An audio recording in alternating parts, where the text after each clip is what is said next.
What's up guys, my name is Fran and welcome back to the channel, and I can't believe I'm going to be saying this, but in today's video I'm going to be switching over to Android.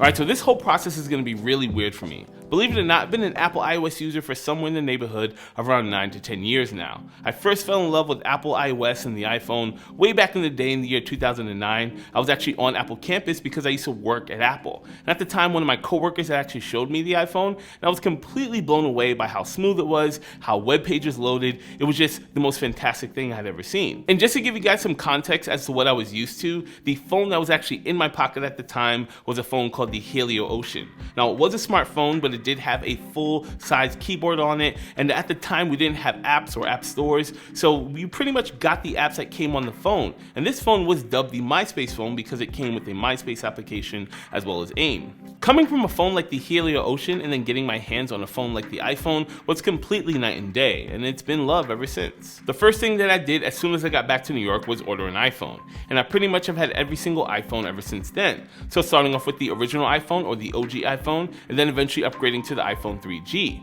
Now at the time I ended up leaving Apple, so I kind of wanted to take a break from the iPhone, and this is where Android came into my life. For a short time I had the Verizon Droid, I don't know if you guys remember that phone. And then eventually moving over to the HTC Evo with Sprint. Eventually switching back over to Verizon to pick up the HTC Incredible, but that thing had horrible battery life, so then I eventually went back to the iPhone with the iPhone 4S. And since then it's been all iOS all the time up until the more recently released iPhone XS Max. Now don't get me wrong, I have owned a number of Android devices in between that time, so I have owned a number of the Google Nexus devices, and up until recently I've owned the Pixel and the Pixel 2, but I've never had my primary phone number or my primary SIM card inside of an Android device. I've always had a secondary SIM card or kind of a secondary line to sort of play around with it, but my main device has always been iOS and iPhone. So why did I decide to make the switch now? Well, recently Google released the Pixel 3a, an Android phone that's really affordable and still has a lot of the more premium features you've seen out of the Pixel 3. I figured with the affordable price tag of the Pixel 3a and how ridiculously bored I am of Apple iOS with the same operating system pretty much generation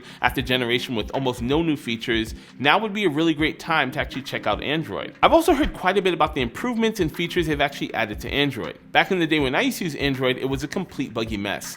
Now it feels like the roles have reversed, with the latest versions of iOS being a complete disaster. Now I've actually wanted to do this switch for a really long time, but there was always that one application, that one feature that they did not have in Android, and of course you guys can probably guess, and that is actually iMessage. Now I know this might sound a little bit crazy or it might sound a little bit cliche, especially to Android users, but it is true. When your entire social circle does use iOS, it's just one of those things where iMessage is the thing, so you won't get invites to group chats, people won't text you back. It really is a real thing. Again, I know it sounds crazy, but it's a thing. But recently I saw a really cool video over on Austin's channel about an application called AirMessage. This is an Android application that allows you to use iMessage by pairing it up with a Mac. Now I'm not going to get too much into that here in this video. I do plan on doing my own video on that application, but just so you guys know, I do have it set up on my Android phone and it does in fact work. Alright, so now that I've told you guys all about me making the switch, let's actually do it. Let's go ahead and take the SIM card out of my iPhone and put it inside my Pixel 3a.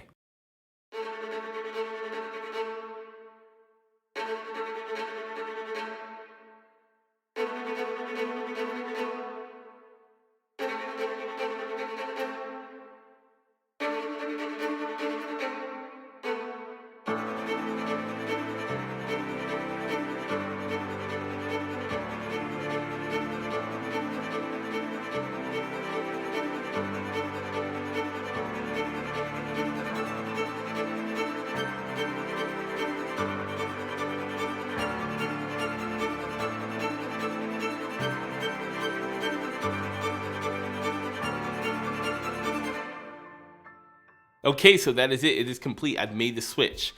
This feels really weird. I'm going to be doing this for the next 7 days. If you guys want to kind of follow me down this journey and check out my progress, maybe some of the challenges I'm having, you can feel free to follow me on social media. I'll be tweeting and Instagramming about it. And also, if you guys have any application recommendations, I think this, for the most part, there's mainly application parity, so I don't think I'll run into any apps that I might not have that are on iOS, on Android. But if you have any recommendations for cool applications, please let me know down in the comment section below. That's about it for this video. If you you guys like this video, hit the thumbs up button, and if you aren't already subscribed to the channel, consider subscribing. Once again, guys, my name is Fran. Thanks for checking out this video, and I'll see you guys in 7 days or sometime in between for updates on this video.